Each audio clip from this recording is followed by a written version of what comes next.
President Trump has widened the global trade war he started since retaking the White House. He's announced a 25% tariff on all cars imported into the United States. Trump's trade war is in full motion once again.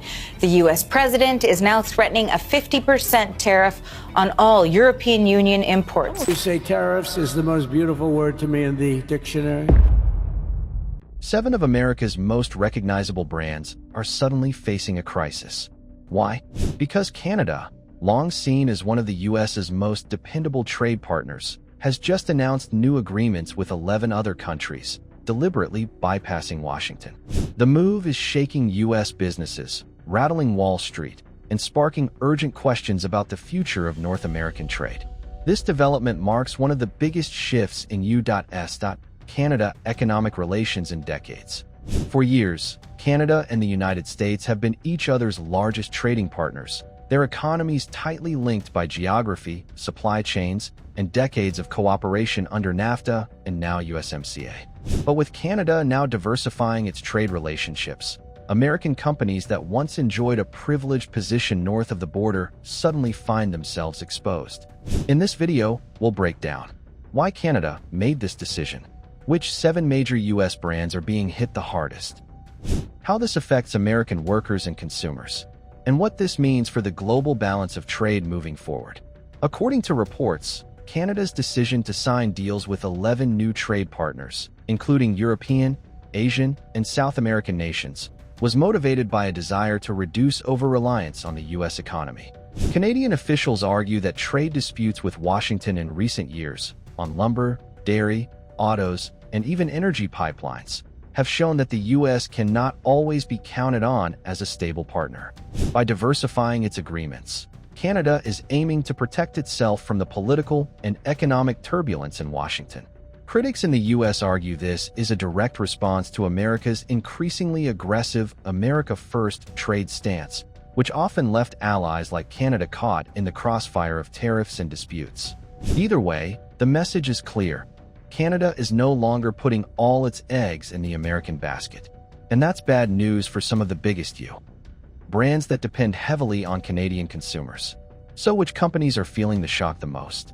Analysts point to 7 giants across different industries. 1. Ford. Canada has long been a vital market for U.S. auto sales.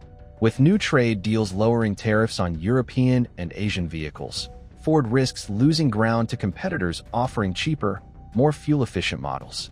2. General Motors. Similar to Ford, GM has relied on Canadian buyers for trucks and SUVs.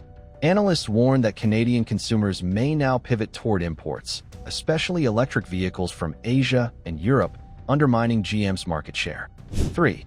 Boeing. Canada's aerospace sector is increasingly open to European partnerships, particularly with Airbus. With new trade agreements, Boeing could see contracts and supply deals redirected toward European competitors. 4. Walmart. As tariffs ease on goods from Asia and South America, Walmart Canada may face pricing challenges. Cheaper imports could disrupt its supply chains and force the company to rethink margins. 5. Coca-Cola.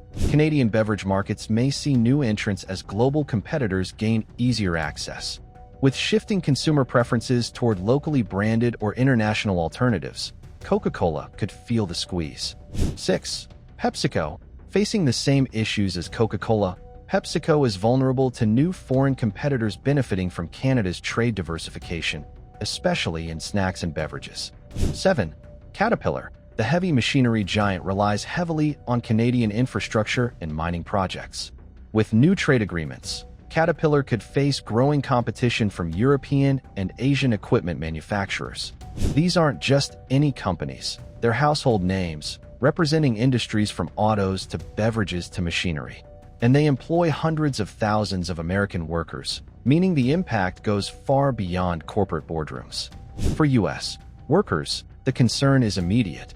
If Canadian markets begin favoring foreign competitors, U.S. factories and supply chains could see reduced demand. That might translate to cutbacks, layoffs, or slower job growth, especially in the auto and manufacturing sectors.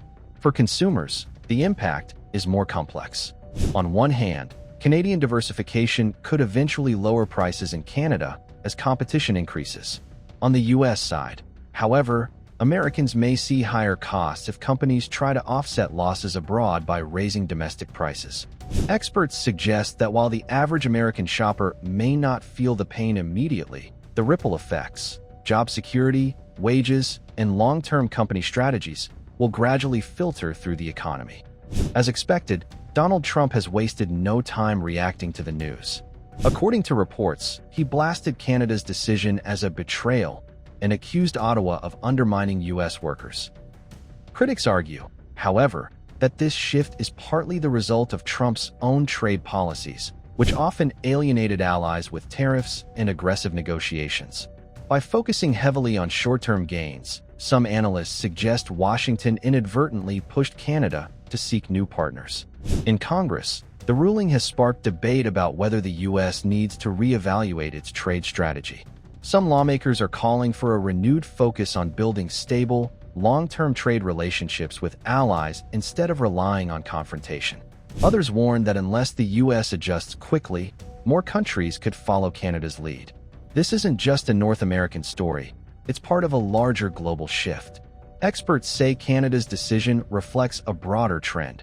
Middle powers around the world are no longer willing to rely solely on the U.S. for trade and economic security. Instead, they're building diversified networks of agreements that reduce U.S. influence. For the U.S., this raises serious questions about its role in the global economy. Can America continue to wield tariffs and trade pressure as effectively if allies like Canada, Mexico, or the EU have alternatives? Critics warn that unless Washington adapts, the U.S. risks losing leverage, not just with rivals like China, but also with its closest partners.